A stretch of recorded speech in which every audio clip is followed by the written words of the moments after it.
Polity का आज part third video.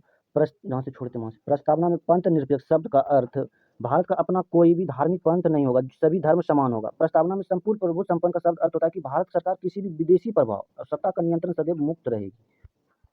संविधान में 10 भारत के संविधान सर्वाधिक प्रभाव भारत के शासन अधिनियम 1935 में दिखाता है और 1935 का दिखाता है और संविधान को अपनाई गई संसदीय प्रणाली, एकल नागरिक, स्पीकर एवं विधि निर्माण प्रक्रिया आदि प्रावधान ब्रिटेन से लिया गया है।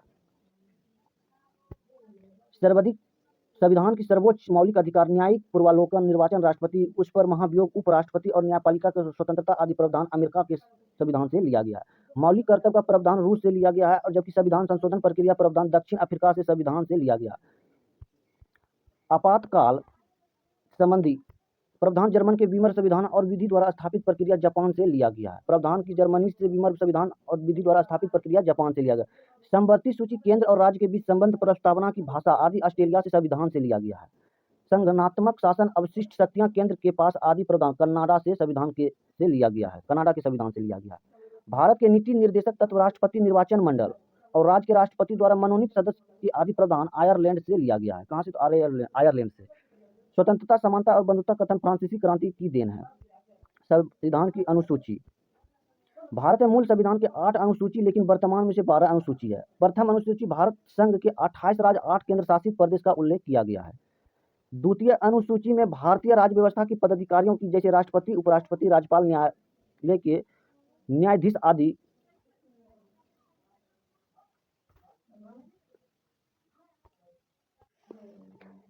भत्ता, पेंशन उल्लेख किया गया। राष्ट्रपति राज्यपाल को वेतन भत्ता के लिए उपलब्धि शब्द का प्रयोग न कि वेतन का। तीसरी अनुसूची भारतीय राज्य व्यवस्था पदाधिकारी द्वारा पद ग्रहण समय ली जाने वाली पदों को गोपनीयता की शपथ उल्लेख किया गया है।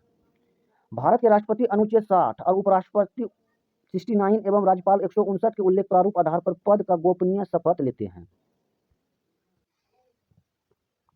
चौथी अनुसूची में राज्य संघ क्षेत्र की राज्यसभा प्रतिनिधित्व का विवरण दिया गया। पांचवी अनुसूची के अनुसार क्षेत्रों में अनुसूचित जनजाति क्षेत्र के प्रशासन संबंधी प्रावधान दिया गया। छठी अनुसूची में मिजोरम, त्रिपुरा, असम और मेघालय राज्यों की जनजाति क्षेत्रों में प्रशासन संबंधी प्रावधान है। और 7वीं अनुसूची में राज्य और केंद्र के बीच शक्तियों का विभाजन संबंधी 3 सूचियां उल्लेख, जो संघ सूची, राज्य सूची और समवर्ती सूची। 8वीं अनुसूची में भारत बाह्य भाषा का उल्लेख किया गया, जबकि मूल संविधान में 14 भाषाएं थी।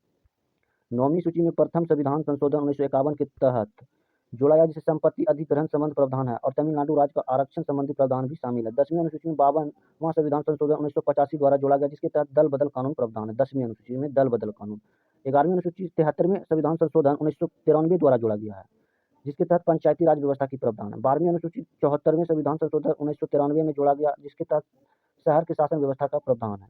संविधान की अनुसूची विशेष। संघ सूची के संबंध केवल केंद्र सरकार कानून बना सकती है। मूल संविधान में 97 विषय थे, जिसके वर्तमान में 100 विषय हो चुके।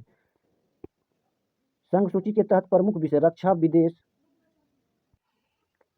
संघ सूची के तहत प्रमुख विषय रक्षा, विदेश, बैंकिंग, रेलवे, सशस्त्र बल, वायु मार्ग, जनगणना, निर्वाचन, उच्चतम एवं उच्च न्यायालय, सीमा शुल्क आदि। राज्य सूची के संबंध में केवल राज्य सरकार कानून बना सकती है, लेकिन राष्ट्रहित के विषय पर केंद्र सरकार कानून बना सकती है। इसके मूल अधिकार 66 विषय से लेकर वर्तमान में 61